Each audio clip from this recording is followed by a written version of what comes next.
أعوذ بالله من الشيطان الرجيم. بسم الله الرحمن الرحيم. الحمد لله رب العالمين. الرحمن الرحيم. مالك يوم الدين. إياك نعبد وإياك نستعين. اهدنا الصراط المستقيم. صراط الذين أنعمت عليهم غير المغضوب عليهم ولا الضالين.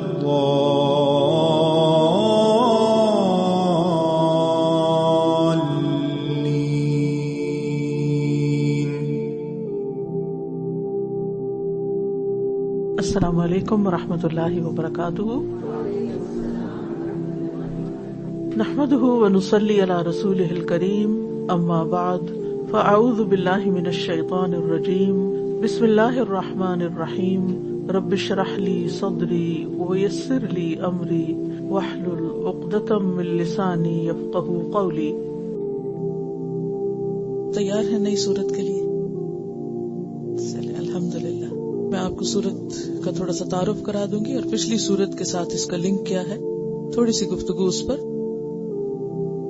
سورت آل عمران ترتیب کے اعتبار سے قرآن پاک کی تیسری سورت ہے، جبکہ نزول کے اعتبار سے ہم دیکھتے ہیں کہ یہ سورت البقرہ کے بعد نازل ہوئی اور اسی طرح سورت الانفال کے بعد، اور مدنی سورت ہے.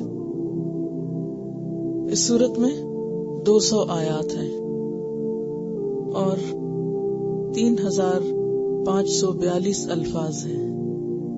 3542 ورڈز ہیں. کچھ اندازہ ہے سورت البقرہ میں کتنے ہوں گے؟ آیات تو 286 ہیں، ٹھیک ہے. الفاظ تقریباً کتنے ہوں گے؟ 6031، ٹھیک ہے. اس سورت کے 3542، یعنی آپ کا کام کچھ کم ہو گیا ہے اس سورت میں. تو آپ نے تو اندازہ بھی نہیں کیا کہ آپ 6000 الفاظ پڑھ چکے ہیں، ماشاءاللہ. اور تھوڑا تھوڑا روز کرتے کرتے انسان کتنا کچھ سیکھ جاتا ہے. اور اگر تھوڑا سا اور دیکھیں آپ تو جو سورت آل عمران کے حروف ہیں وہ 15336 ہیں، 15336، جبکہ سورت البقرہ کے 20,000 حروف تھے. اب آپ خود سوچیں کہ ایک حرف کو پڑھنے کی کتنی نیکیاں ہیں. ایک حرف کو پڑھتا ہے، الف لام میم میں سے ایک حرف الف پڑھتا ہے تو کتنا ثواب ہوتا ہے؟ 10. جی ہاں، یہ صحیح حدیث سے ثابت ہے نا کہ الف لام اور میم، تو اس میں یعنی 10 10 10 اور 20,000 کو آپ ملٹیپلائی کر لیں 10 سے. یہ تو صرف ایک شوق دلانے کی بات ہے، کیونکہ عموماً جو جمع تفریق ہوتی ہے، اسٹیٹسٹکس ہوتے ہیں، وہ ہمیں جلدی سمجھ میں آتے ہیں، مختصر بات ہوتی ہے نا. تو بہرحال بات یہ ہے کہ ان دونوں صورتوں کو اگر ٹوین صورت کہا جائے یا جڑواں صورتیں کہا جائے تو مبالغہ نہ ہوگا، کیونکہ دونوں کے درمیان گہری مماثلت ہے، یعنی سورت البقرہ اور آل عمران کے درمیان. ان دونوں کو آپ صلی اللہ علیہ وسلم نے الزہراوین بھی کہا ہے اور شمس و قمر سے بھی تشبیہ دی ہے، یعنی شمس سورت البقرہ اور قمر سورت آل عمران. پھر قیامت کے دن بھی یہ ساتھ ساتھ ہوں گی. آپ صلی اللہ علیہ وسلم نے سورت البقرہ اور آل عمران کو الزہراوین یعنی 2 جگمگانے والی صورتیں، 2 چمکنے والی صورتیں، ان سے تشبیہ دی ہے اور فرمایا کہ انہیں پڑھا کرو، یعنی سورت البقرہ کے علاوہ سورت آل عمران بھی پڑھا کرو. قیامت کے دن وہ اس حال میں آئیں گی جیسے دو بادل یا دو سائبان یا پرندوں کے دو جھنڈ ہیں، اور وہ اپنے پڑھنے والوں کی طرف سے اللہ تعالیٰ سے اس کی مغفرت کے لیے جھگڑا کریں گی۔ یہ صحیح مسلم کی روایت ہے۔ سورۃ آل عمران کے کئی اور نام بھی ہیں، مثلا الزہراء، الکنز، الاستغناء اور طیبہ وغیرہ، جیسے طیبہ لکھتے ہیں۔ دونوں صورتوں کی اگر کچھ اور مماثلتوں کو ہم دیکھیں تو آپ دیکھیں گے کہ دونوں کا آغاز الف لام میم سے یعنی حروف مقطعات سے ہو رہا ہے۔ دونوں کے آغاز میں کتاب کا ذکر ہے، وہاں ذالک الکتاب لا ریب فیہ ہے، اور یہاں بھی آپ دیکھیں گے کہ پہلی آیت توحید کے فوراً بعد نزل علیک الکتاب بالحق، کتاب ہی کی بات ہے۔ پھر اسی طرح ہم دیکھتے ہیں کہ البقرہ میں بھی اہل کتاب کا ذکر ہے اور آل عمران میں بھی اہل کتاب کا۔ البقرہ میں اہل کتاب کے پہلے گروہ یعنی یہود کا ذکر تھا، بنی اسرائیل کا ذکر تھا، اور آل عمران میں اہل کتاب کے دوسرے بڑے گروہ یعنی نصارہ کا ذکر ہے، عیسائیوں کا ذکر ہے۔ پھر اسی طرح ہم دیکھتے ہیں سورۃ البقرہ کے آغاز میں 3 گروہوں کا ذکر آتا ہے، مومنین یا متقین، کافرین اور منافقین کا، اور اس سورت کے آغاز میں 2 گروہوں کا ذکر آتا ہے، الراسخون فی العلم، جو علم میں پختہ ہیں، درست بات کرنے والے ہیں، اور دوسری طرف جن کے دل ٹیڑھے ہیں۔ راسخون فی العلم جو اہل علم ہیں اور جو علم میں پختہ ہیں اور محکمات کی طرف جاتے ہیں، اور اس کے برعکس جن کے دل ٹیڑھے ہیں وہ متشابہات کی طرف جاتے ہیں، اور جو علم پر نہیں محض فتنہ پردازی پر یقین رکھتے ہیں، یعنی فتنہ پھیلانے والے ہیں۔ سورۃ البقرہ میں حضرت آدم علیہ السلام کا ذکر آتا ہے، شروع میں واقعہ آتا ہے، جبکہ سورۃ آل عمران میں ہم دیکھتے ہیں کہ آدم علیہ السلام کے علاوہ حضرت عیسیٰ کا ذکر آتا ہے۔ آدم علیہ السلام اور عیسیٰ علیہ السلام میں بھی بہت مماثلت ہے۔ کیا؟ یعنی ولادت کے اعتبار سے وہ دیگر انبیاء کی نسبت مختلف ہے۔ مثلا آدم علیہ السلام بغیر ماں باپ کے پیدا ہوئے، عیسیٰ علیہ السلام بغیر باپ کے پیدا ہوئے۔ پھر اسی طرح ہم دیکھتے ہیں کہ اختتام بھی ملتے جلتے ہیں۔ البقرہ کے اختتام میں بھی دعائیں ہیں اور آل عمران کے اختتام میں بھی دعائیں آتی ہیں، بلکہ اگر دیکھیں تو پہلی تینوں سورتوں کا اختتام دعا پر ہوتا ہے۔ الفاتحہ میں اہدنا الصراط المستقیم سے آخر تک، اور اسی طرح سورۃ البقرہ کے اختتام پر دعائیں اور پھر آل عمران کے اختتام پر دعائیں۔ اس کے علاوہ بھی آپ دیکھیں گے کہ بہت ساری چیزوں میں آپ کو مماثلت نظر آئے گی جو آپ آگے پڑھتے چلے جائیں گے۔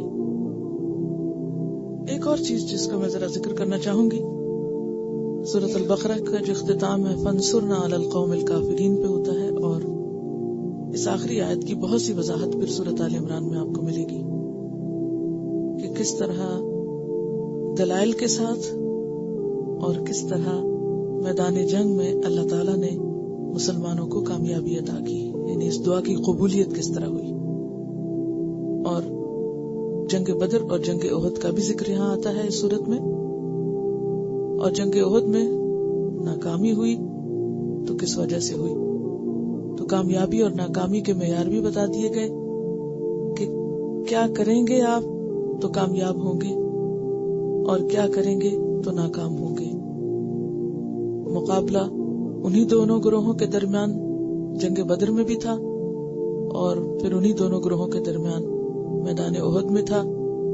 ایک میں کامیابی ہوئی، ایک میں نہیں ہوئی۔ کامیابی کے لیے شرائط کیا ہیں، ناکامی کی وجوہات کیا ہیں۔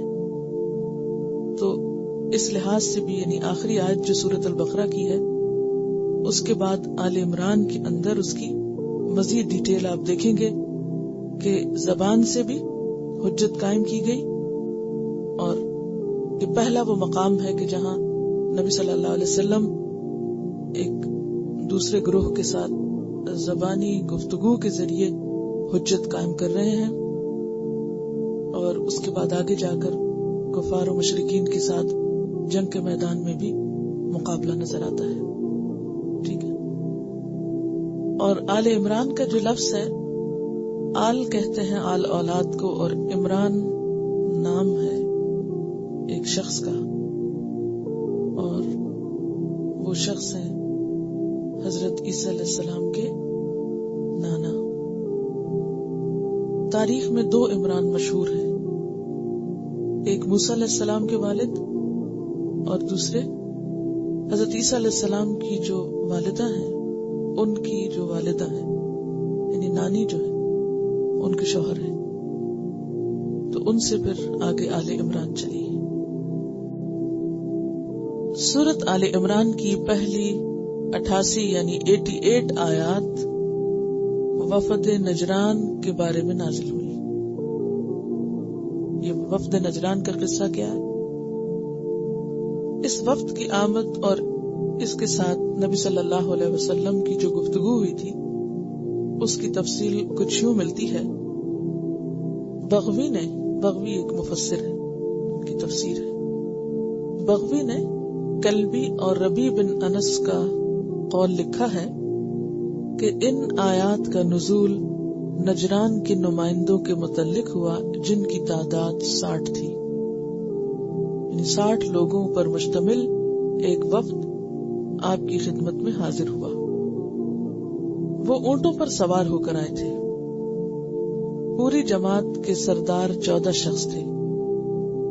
60 لوگ تھے، 14 ان میں سے نمائندے تھے، اور ان میں سے بھی صرف 3 لیڈرز تھے. آرگنائزیشن دیکھیں آپ، 60 پیپل اور ان پر 14 لوگ ذمہ دار، اور ان 14 پر پھر 3 لیڈرز.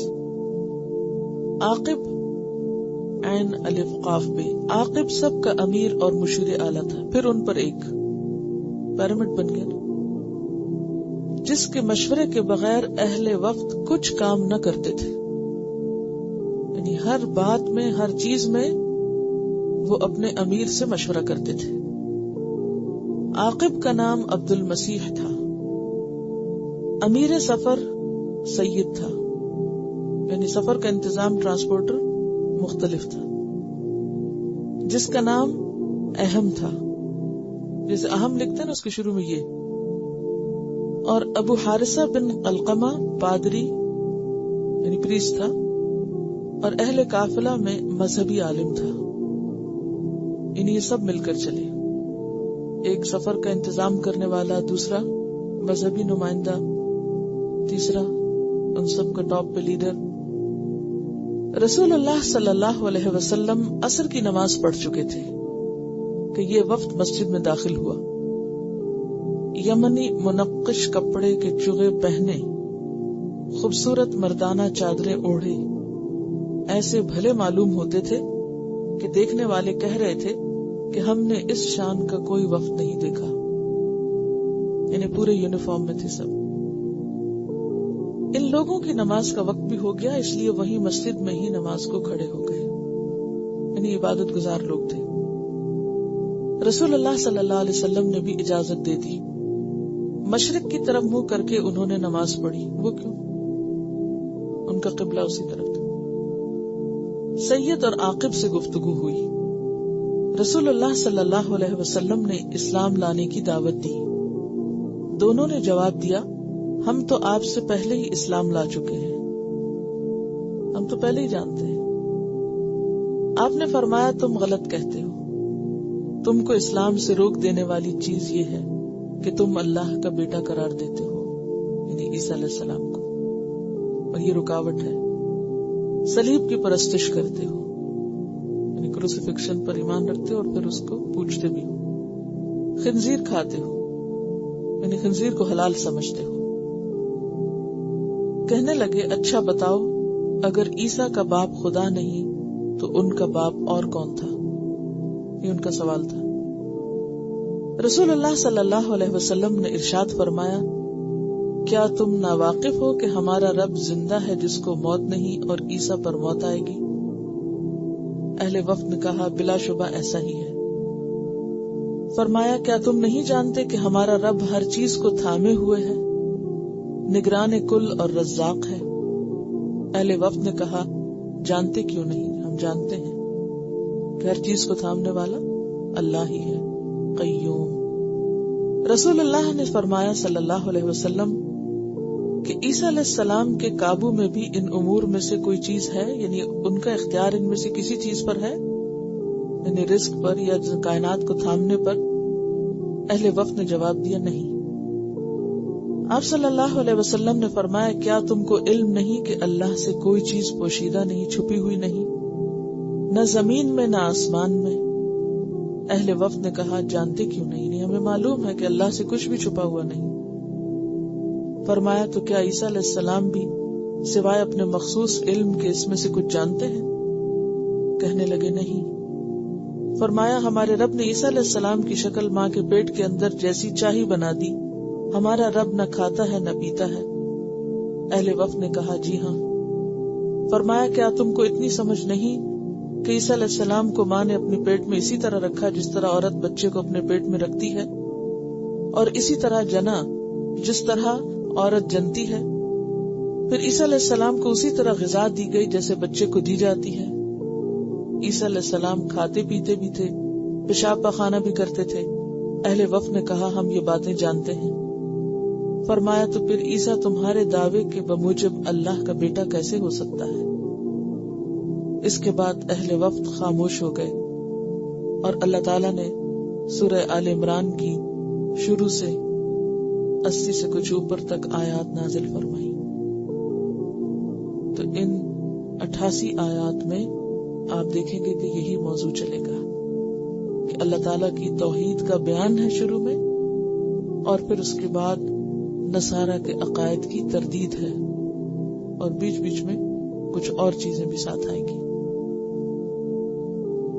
بسم اللہ الرحمن الرحیم، الف لام میم، اللہ لا الہ الا هو الحی القیوم۔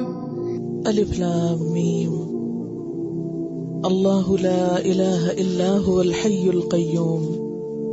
اللہ تعالی جس کے سوا کوئی الہ نہیں، وہ زندہ ہے، قائم رکھنے والا ہے، اور حقیقت بھی یہ ہے کہ الہ وہی ہو سکتا ہے جو ہمیشہ سے زندہ ہو، ہمیشہ زندہ رہے، اور پھر وہ پوری کائنات کا انتظام بھی سنبھالے۔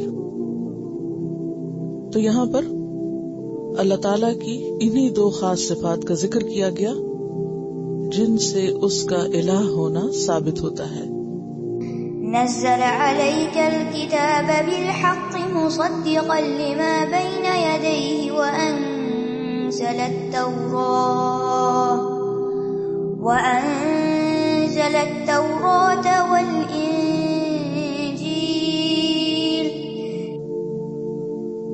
تو وہ اللہ ہے جس نے نزل علیک الکتاب بالحق، آپ پر یہ کتاب بالکل حق کے ساتھ نازل فرمائی ہے، اور یہ ایسی کتاب ہے جو مصدقا لما بین یدیہ، اس کتاب کی تصدیق کرنے والی ہے جو اس سے پہلے گزر چکی ہے، جن میں تورات اور زبور اور انجیل کے علاوہ وہ صحیفے بھی شامل ہیں جو مختلف اوقات میں مختلف پیغمبروں پر نازل ہوتے رہے۔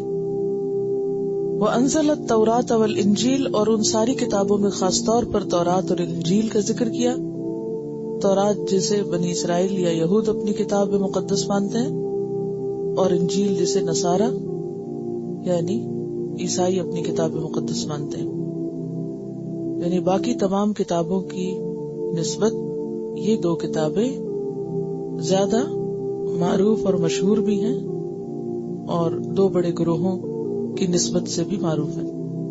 من قبل هدى للناس وأنزل الفرقان إن الذين كفروا بآيات الله لهم عذاب شدید واللہ عزیز ذو انتقام. من قبل ہدی للناس، اس سے پہلے لوگوں کی ہدایت کے لیے.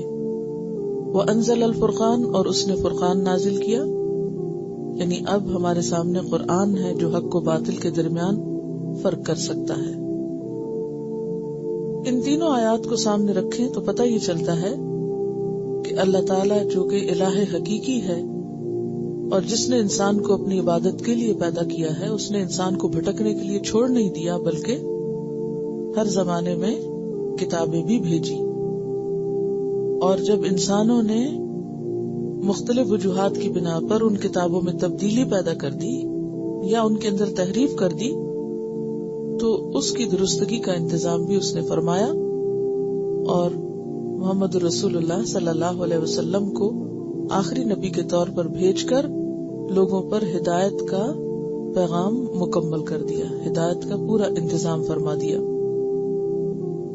اب آپ ہی لوگوں کے درمیان یا آپ کی کتاب یعنی قرآن حکیم ہی قول فیصل ہے، فیصلہ کن چیز ہے جو لوگوں کے انجام کو متعین کرنے والی ہے. اس لیے فرمایا ان الذین کفروا، تو وہ لوگ جنہوں نے کفر کیا.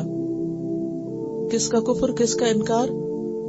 اس پیغمبر کا اور اس کتاب کا خاص طور پر، کیونکہ سورۃ الفرقان میں آتا ہے تبارک الذی نزل الفرقان علی عبدہ لیکون للعالمین نذیرا، کہ بہت بابرکت ہے وہ ذات جس نے اپنے بندے پر فرقان نازل کیا تاکہ تمام انسانوں تک حق کا پیغام پہنچائے. اور جو لوگ اس کو نہیں مانیں گے، ان الذین کفروا بآیات اللہ، اللہ کی آیات کا جو انکار کریں گے، لہم عذاب شدید، ان کے لیے سخت سزا ہے، دنیا میں بھی اور آخرت میں بھی. دنیا میں ہم دیکھتے ہیں کہ قریش نے نہیں مانا تو کس طرح وہ مغلوب ہوئے. فتح مکہ کے بعد ان کا نام نشان بحیثیت شرک کے نمائندوں کے ختم ہو گیا. اور اسی طرح یہود مدینہ سے جلاوطن کیے گئے، پھر خیبر سے جلاوطن کیے گئے، اور اسی طرح نصارہ بھی جزیہ دینے پر راضی ہوئے. تو جن لوگوں نے آپ صلی اللہ علیہ وسلم کا انکار کیا، دنیا میں بھی ان کو ناکامی ہوئی اور آخرت میں بھی اگر وہ اس ضد کو نہیں چھوڑیں گے، جاننے کے بعد نہیں مانیں گے، تو مشکل کا شکار ہوں گے. واللہ عزیز ذو انتقام، اور اللہ زبردست ہے، انتقام لینے والا ہے. کس بات کا انتقام یا کس بات کا بدلہ یا کس بات پر سزا؟ حق کو جھٹلانے پر یا حق کے انکار پر. ان اللہ لا يخفى علیہ شیء فی الارض ولا فی السماء. ان اللہ لا يخفى علیہ شیء فی الارض ولا فی السماء، اور کوئی بھی شخص کسی طرح حق کو چھپا نہیں سکتا. اور اپنے دل کی بات کو کہ حق جان کر کون انکار کر رہا ہے، کیونکہ کفر کہتے ہی اس کو ہے کہ انسان کسی چیز کو جان لے، پہچان لے اور پھر نہ مانے. تو جس کو پتا چل جائے اور پھر نہ مانے اور دنیا میں وہ پریٹینڈ کرے کہ مجھے پتا بھی نہیں، اللہ کے سامنے وہ جا کر یہ کہنا چاہے کہ اسے حق ملا ہی نہیں تھا یا پہنچا ہی نہیں تھا، تو یہ اس کا اور اس کے رب کا معاملہ ہے. جس رب کے ساتھ اس کا معاملہ ہے، اس پر زمین و آسمان کی کوئی چیز چھپی ہوئی نہیں، انسان کے اندر کے خیالات تک کو وہ جانتا ہے. اور پھر یہ بھی کہ کائنات کا انتظام وہی کر سکتا ہے جو ہر چیز کو اندر باہر سے جانتا ہو، حتیٰ کہ جو ماں کے پیٹ میں کیا ہے اس کو بھی جانتا ہو، اور نہ صرف جانتا ہو بلکہ وہاں اس کو بنانے والا بھی ہو. اس لیے جب یہ فرمایا کہ اس پر آسمان و زمین کی کوئی چیز چھپی نہیں، تو اس کے بعد فرمایا کہ وہ وہی ہے جو تمہیں ماں کے رحم میں ایک صورت دیتا ہے، تمہاری شکل وہ بناتا ہے. اور پھر یہ بھی یاد رکھیے کہ چونکہ یہ آیات ایک خاص کانٹیکس میں نازل ہوئی، وہ لوگ جو حضرت عیسیٰ علیہ السلام کو اللہ کا بیٹا قرار دے رہے تھے، شرک کر رہے تھے اللہ کے ساتھ، ان کو توحید کی دعوت دی جا رہی ہے. تو ایک طرف جہاں اللہ تعالیٰ کی صفات کا بیان ہے، وہاں دوسری طرف ان باتوں کا ذکر بھی ہے کہ جس سے عیسیٰ علیہ السلام کے الہ ہونے کی نفی ہوتی ہے، کہ عیسیٰ علیہ السلام جو ہے وہ ہمیشہ سے نہیں تھے، وہ تو ماں کے پیٹ میں بنے، ہمیشہ نہیں ہوں گے، ان پر موت بھی آئے گی، پھر وہ کائنات کا نظام بھی نہیں سنبھال سکتے۔ پھر اسی طرح یہ ہے کہ ان سے پہلے بھی کئی کتابیں آ چکی اور ان کے بعد بھی کتاب آئی، تو وہ کس طرح خدا کی خدائی میں کہیں بھی شریک ہو سکتے ہیں بحیثیت بیٹے کے یا کسی بھی اور حیثیت میں؟ هو الذي يصوركم في الأرحام كيف يشاء لا إله إلا هو العزيز الحكيم۔ تو یہاں پھر اللہ تعالیٰ کی ایسی صفت کا ذکر کیا گیا کہ جو کسی اور کے اندر نہیں، هو الذي يصوركم في الأرحام كيف يشاء، وہی ہے جو ماں کے پیٹ میں تمہاری صورت بناتا ہے جیسے وہ خود چاہتا ہے۔ لا الہ الا ہوا، اس کے سوا کوئی الہ نہیں، العزیز زبردست ہے، الحکیم حکمت والا ہے، یعنی اس کے سب کام حکمت پر مبنی ہے۔ إن الذين كفروا لن تغني عنهم أموالهم ولا أولادهم من الله شيئا وأولئك هم وقود النار۔ اور پھر وہ کون سا دن ہے جس دن کسی کو کوئی چیز کام نہ آئے گی، وہ چیزیں جن کے پیچھے انسان دنیا میں بھاگ رہا ہے۔ ان الذین کفروا، یقیناً وہ لوگ جنہوں نے کفر کیا، انکار کیا، لن تغنیا، ہرگز کام نہ آئے گا، کس کو؟ انہم، ان کو، اموالہم، ان کے مال، ولا اولادہم، اور نہ ان کی اولادیں، من اللہ، اللہ سے، شیئن، کچھ، کوئی نہیں بچا سکے گا۔ جیسے ایک اور آیت میں آتا نا، یوم لا ینفع مال ولا بنون، جس دن مال اور بیٹے کام نہیں آئیں گے، الا من اتی اللہ بقلب سلیم، واولئک هم وقود النار، اور یہ وہ ہیں جو آگ کا ایندھن ہے۔ وقود، آپ دیکھیے کہ یہ تصور بھی جان لیوا ہے، وقود النار، بھڑکتی دیکھیے لکڑیوں کی آگ جلتی دیکھیے، آپ دیکھیں شعلہ کہاں سے نکلتا ہے؟ کوئلے کے اندر سے نکلتا ہے نا۔ باربیکیو کی بھی آپ دیکھیں یا بڑی بون فائر، جہاں بھی آپ آگ جلائیں تو آپ دیکھیں گے کہ شعلے کہاں سے نکلتے ہیں؟ بیچ میں سے جہاں لکڑی ہوگی یا جہاں کوئلہ ہوگا، انسان کوئلے یا لکڑی کی جگہ ہوں گے، شعلے ان سے نکل رہے ہوں گے۔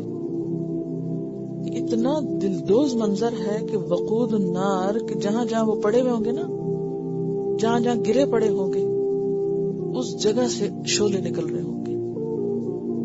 یعنی جہنم کی آگ بھڑک رہی ہوگی کس سے؟ جہنم کی لکڑیاں کون ہیں؟ یہ خود انسان لکڑیاں جہنم کی، حسب جہنم۔ اس کوئلے کی وہ جو بھی چیز ہے اس کو آپ ذہن میں رکھیے کہ کہاں سے شعلہ نکل رہا ہوتا ہے، جہاں کوئلہ پڑا ہوتا ہے یا جہاں لکڑی پڑی ہوتی ہے۔ اب جہنم کا سین آپ ذرا امیجن کیجئے، جتنا بھی آپ کر سکتے ہیں، کہ جہاں جہاں اس کی تہہ میں لوگ پڑے ہوئے ہوں گے وہ شعلے بھڑک رہے ہیں، وہ بھڑک رہے ہیں۔ کوئی دور سے دیکھے گا کہ کہاں سے آگ نکل رہی اتنی سخت، وہ پتہ چلے گا تو انسان ہی ہے، یہ خود انسان ہے جس سے آگ نکل رہی ہے۔ اب آپ دیکھیے کہ دنیا میں مال اور اولاد کی کثرت جو ہے یہ انسان کو غرور میں مبتلا کر دیتی ہے، دھوکے میں مبتلا کر دیتی ہے۔ انسان کیا سمجھتا ہے؟ میرے پاس بہت مال ہے، رب راضی ہے مجھ سے، میرے پاس اولاد ہے، بس میرے تو کوئی مشکل ہی نہیں۔ جس کو یہ دو چیزیں مل جائیں اس کے تو قدم زمین پہ ٹکتے ہی نہیں، وہ سمجھتا ہے میں تو پتہ نہیں کیا چیز بن گیا ہوں۔ فرمایا ٹھیک ہے، دنیا میں تو تم ان کی وجہ سے بہت فخر میں مبتلا ہو، خود سری کا شکار ہو، لیکن قیامت کے دن ان میں سے ایک چیز بھی تمہیں نہ بچائے گی، کچھ بھی کام نہ آئے گی۔ اور کفار جو تھے، کفار قریش، وہ خاص طور پہ اپنے مال اولاد کے بڑے تذکرے کرتے تھے۔ وہ کہتے تھے نحن اکثر اموالا و اولادا، ہم مال اولاد میں ان سے زیادہ ہیں، کیونکہ نبی صلی اللہ علیہ وسلم کے تو بیٹے فوت ہو گئے تھے، اور پھر معیشت بھی تباہ ہو گئی تھی، ساری تجارت ختم ہو گئی، شیب ابی طالب میں پتے کھانے پہ مجبور کر دیا گیا. کہتے تھے یہ اللہ کے پیغمبر اور یہ اللہ کے ماننے والے، ان کے پاس تو کچھ کھانے کو بھی نہیں ہے، ان کے پاس تو دنیا کے کوئی رونق اور زیب و زینت نہیں ہے، یہ کہاں سے پیغمبر ہو سکتے ہیں؟ اور آگے آپ پڑھیں گے کہ وہ کہیں گے ان کے باغ نہیں ہے، کوئی اردلی ساتھ نہیں ہے، کوئی سونے کے محلات نہیں ہے، ہم کیسے مانے یہ اللہ کے نمائندے ہیں جس کی ساری کائنات ہے. ہاں اگر ان کے پاس مال و دولت ہوتا پھر ہم کہتے ہیں ہاں بھئی یہ تو واقعی خدا ان کی مدد کرتا ہے اور یہ اسی کی طرف سے آئے. تو وہ کہتے تھے نحن اکثر اموالا و اولادا، ہمارے پاس مال و اولاد زیادہ ہے. وما نحن بمعذبین، ہمیں کیوں عذاب کی دھمکیاں دیتے ہو، ہمیں کوئی عذاب نہیں آنا. سورۃ سبا آیت نمبر 35. سورۃ مریم میں بھی آتا ہے افرأیت الذی کفر بآیاتنا، کیا تم نے دیکھا اس شخص کو جس نے ہماری آیات کے ساتھ کفر کیا. وقال لأوتین مالا وولدا، اور اکڑ کس بات کی ہے، کہتا ہے میرے پاس یہ سب کچھ ہے مال اولاد اور مجھے ضرور ملے گا مال و اولاد آگے بھی جا کے، ہمیں کوئی عذاب نہیں ہوگا. اللہ تعالیٰ نے سورۃ التوبہ میں نبی صلی اللہ علیہ وسلم کو فرمایا ان کے مال اور اولادیں تمہیں تعجب میں مبتلا نہ کریں، ان پہ نہ جانا، کیونکہ اللہ چاہتا ہے کہ انہیں عذاب میں مبتلا کرے انہی مال و اولاد کے ذریعے دنیا میں بھی، یہ دنیا میں بھی ان کو ناک چنے چبوائیں. وَتَزْهَقَ أَنفُسُهُمْ، اور ان کی جانیں نکلے وَهُمْ كَافِرُونَ، اس حال میں کہ وہ کافر ہیں. اور سورۃ سبا میں آتا ہے وَمَا أَمْوَالُكُمْ وَلَا أَوْلَادُكُمْ، یہ تمہارے مال اور اولادیں نہیں، بِالَّتِي تُقَرِّبُكُمْ عِندَنَا زُلْفَىٰ، جو تمہیں ہم سے قریب کرتی ہیں. یہ مال و اولاد کی کثرت تمہیں اللہ کا پسندیدہ نہیں بناتی، یا کسی کے پاس مال و اولاد کی کثرت اس بات کا ثبوت نہیں کہ وہ اللہ کا بڑا ہی محبوب ہے.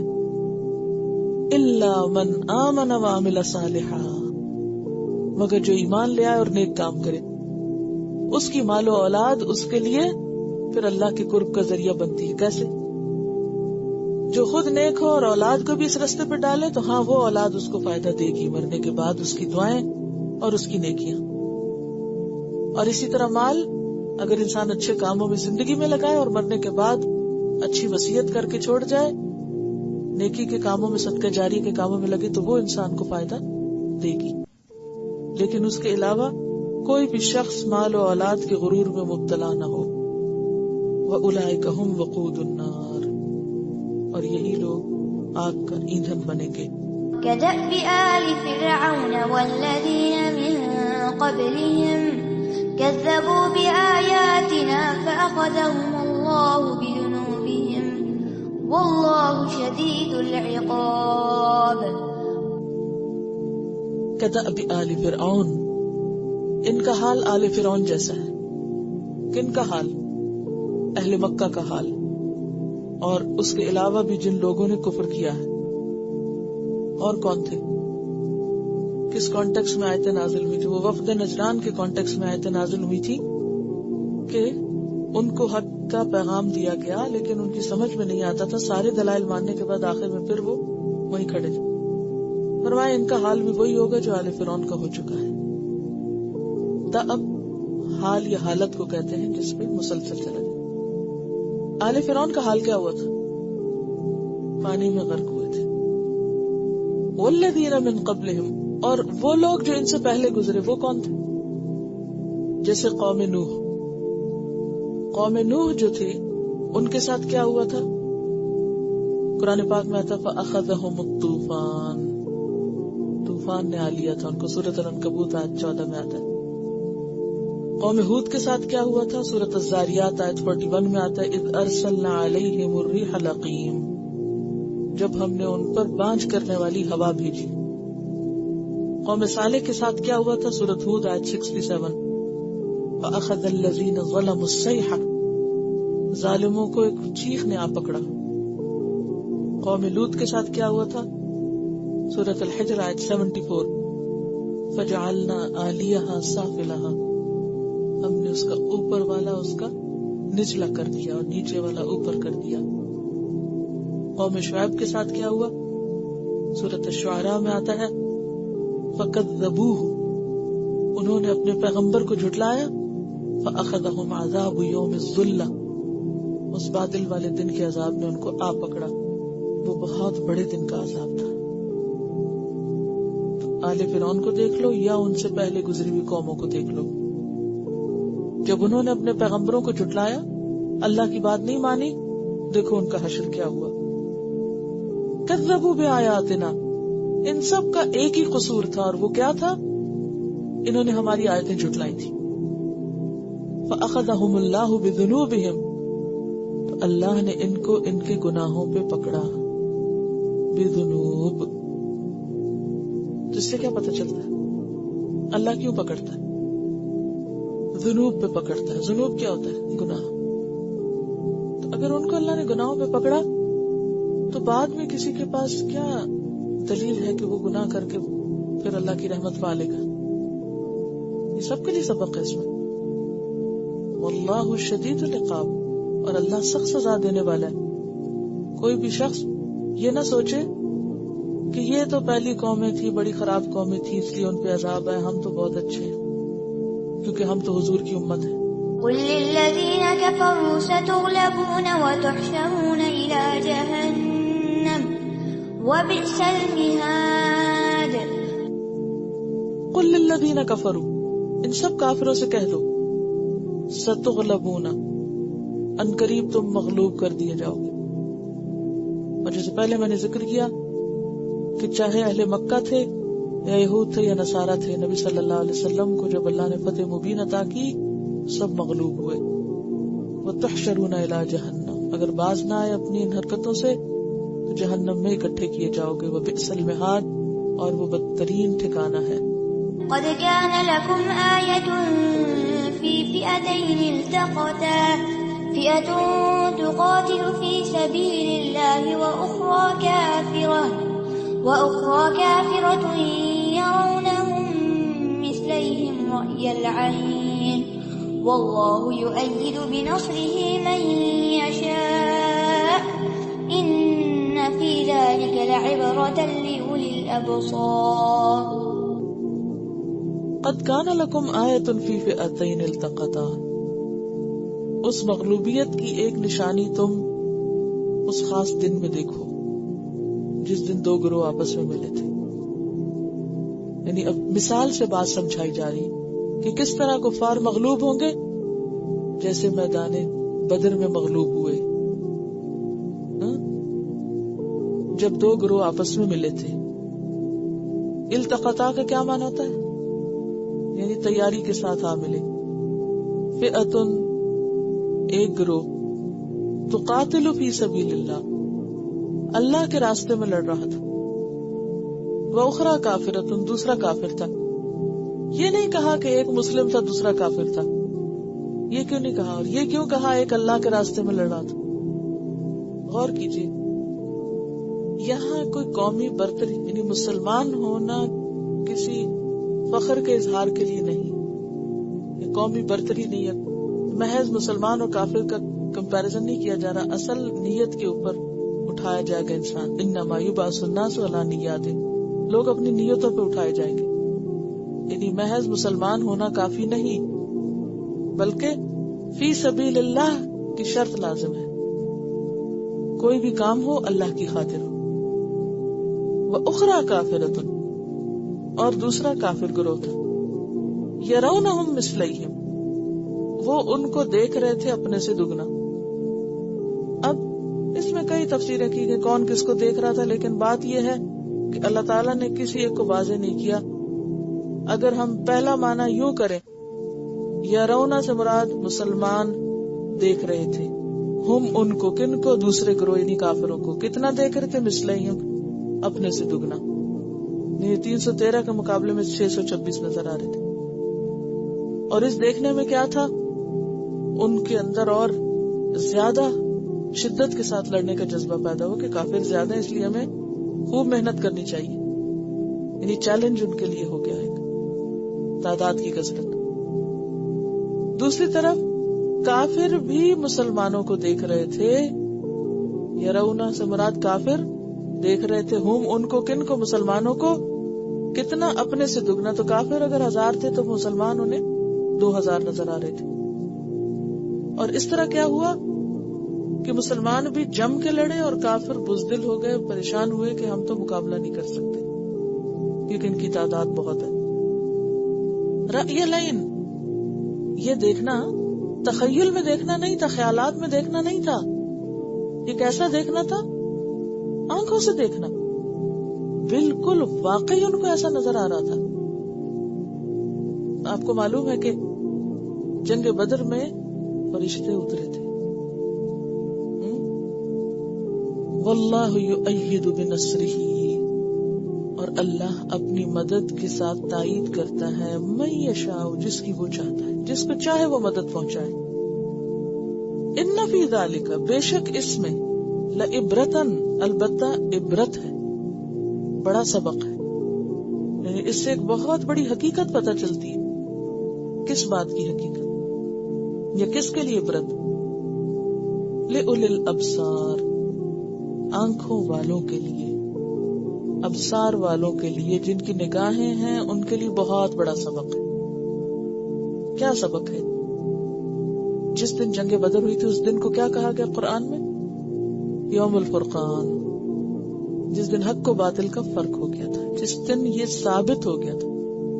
یعنی وہ پہلا ایسا انسیڈنٹ تھا مدینہ آنے کے بعد، کئی سال کی مسلسل پریشانیوں کے بعد، کہ ہاں یہ دین اب غالب ہوگا. کیونکہ مسلمان بہت تھوڑی تعداد میں تھے. اگر آپ نمبرز پہ جائیں تو تعداد صرف 313 تھی، جن میں سے 70 تو مہاجر تھے، 260 انصار تھے، 70 اونٹ تھے، 2 گھوڑے تھے، 6 زریں تھی، صرف 8 تلواریں. 8 تلواریں، یعنی جس چیز سے لڑائی کرنی تھی وہ صرف 8. اس کے برعکس دشمن کی فوج میں کیا تھا؟ 950 لوگ، 100 گھوڑے. 100 گھوڑے، ادھر 2 گھوڑے ہیں، وہاں کتنے؟ 100. ادھر 70 اونٹ ہے، وہاں 700 اونٹ ہے. 700 اونٹ، 100 گھوڑے، 1000 لوگ تقریباً 950. ادھر 313 لوگ صرف، 2 گھوڑے اور 70 اونٹ، 6 زریں، یعنی صرف 6 لوگ تھے جن کے اوپر وہ لوہے کا جو ڈریس ہوتا ہے. 8 تلواریں. اب آپ سوچیں 1000 لوگوں کو مارنے کے لیے 8 تلواریں ہیں صرف. اور کامیاب کون ہوتا ہے؟ وہ گروہ جو چھوٹا تھا. کم من فئۃ قلیلۃ غلبت فئۃ کثیرۃ باذن اللہ. سورۃ البقرہ میں آپ نے طالوت جالوت کا قصہ پڑھا. وہاں بھی کتنے لوگ تھے جو باقی رہ گئے تھے؟ 313 رہ گئے تھے جنہوں نے پانی نہیں پیا تھا اور جو جم کے لڑے تھے. اور اس میں داؤد علیہ السلام نے خوب کارنامے دکھائے تھے. اور یہاں پر ہوا کیا کہ مسلمان کامیاب ہوئے، 70 قیدی بنائے گئے، 70 مارے گئے، جن میں ان کا سردار ابو جہل بھی شامل تھا. یہ واقعہ اس زمین پر ایک زبردست نشانی اپنے اندر رکھتا ہے. قد کان لکم آیۃ، اے مسلمانوں تم سب کے لیے ایک بہت بڑی نشانی ہے. فی فئتین التقطا، 2 گروہوں میں جو آپس میں لڑے تھے. فئۃ تقاتل فی سبیل اللہ، کامیابی کی وجہ کیا تھی؟ تقاتل فی سبیل اللہ تھی. جب بندہ خالص اللہ کے لیے نیت خاص کر کے کوئی کام کرتا ہے تو پھر چاہے تعداد کم ہی کیوں نہ ہو، چاہے سامان تھوڑا ہی کیوں نہ ہو، اللہ اس میں بھی بہت بڑی برکت ڈال دیتا ہے. یعنی 8 تلواروں سے اگر 70 لوگ مارے گئے تو آپ خود سوچیں کہ ایک تلوار سے کتنے مرے. یعنی کہ لٹرلی جو اسلحہ استعمال ہوا اس نے کیا کام کیا. کتنے کم ریسورسز ہیں. آج مسلمانوں کی دھیان کس پر ہے؟ وہ کہتے ہیں ریسورسز ہوں. جہاں دین کا کام ہوتا ہے سب سے پہلے پیسے کا مسئلہ بن جاتا ہے. پیسے ہوں گے تو کام ہوگا، بلڈنگ ہوگی تو کام ہوگا. کام کرتے نہیں، پہلے بلڈنگ بنانے کی سوچنے لگتے ہیں. بڑے بڑے سینٹرز بن چکے ہیں، کام پھر بھی کچھ نہیں ہو رہا. کیونکہ وہ جو اصل مسئلہ ہے فی سبیل اللہ، اللہ کے لیے خالص ہو کے کام کرو، اللہ برکت دے گا، وہ ایلیمنٹ مسنگ ہے.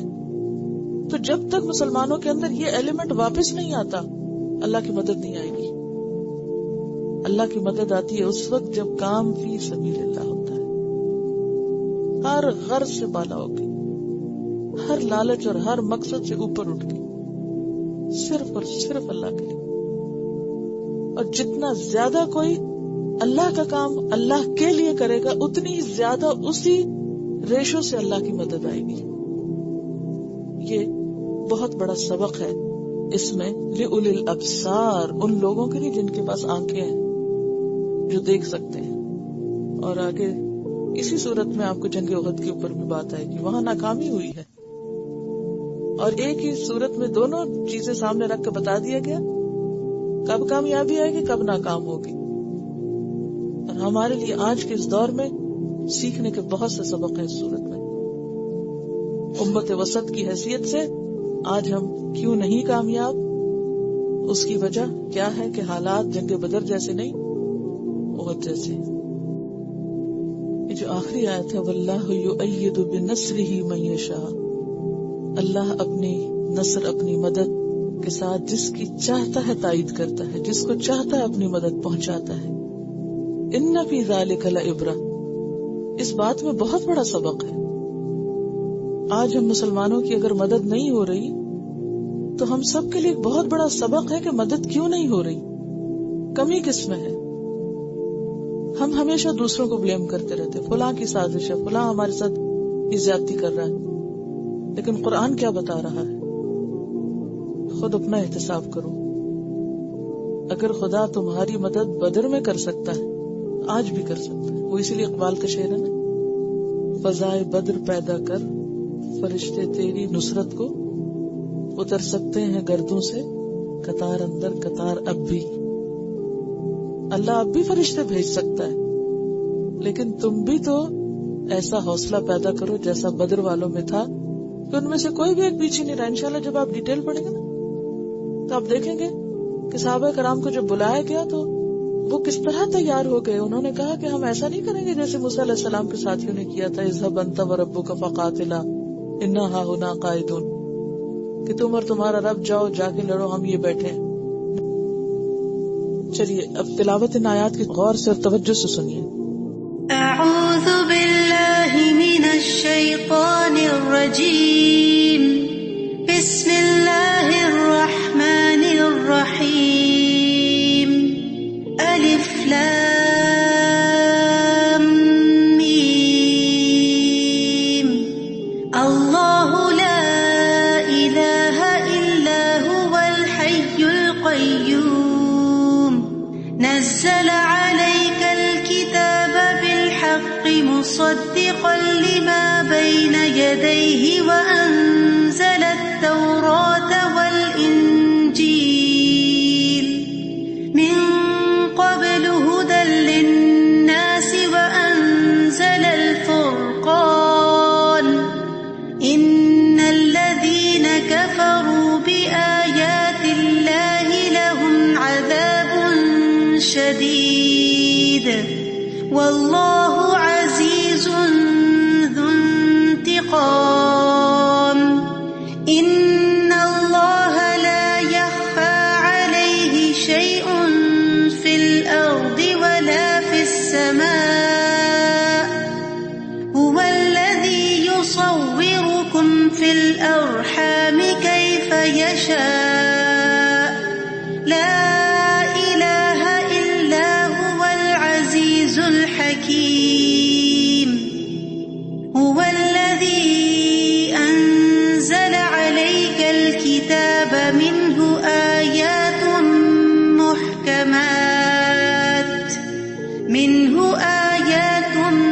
محكمات هن أم الكتاب وأخر متشابهات،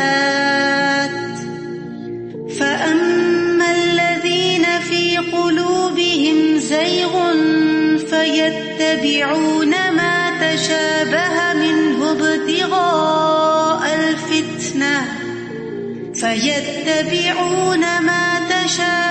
منه ابتغاء الفتنة وابتغاء تأويله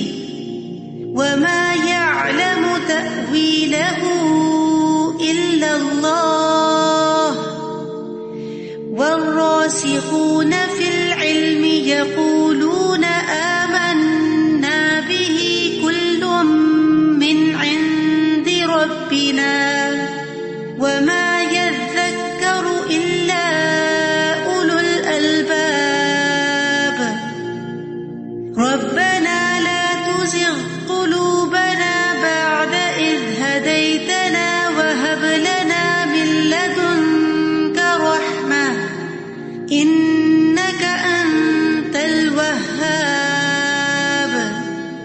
ربنا إنك جامع الناس ليوم لا ريب فيه إن الله لا يخلف الميعاد إن الذين كفروا لن تغني عنهم أموالهم ولا أولادهم من الله شيئا وأولئك هم وقود النار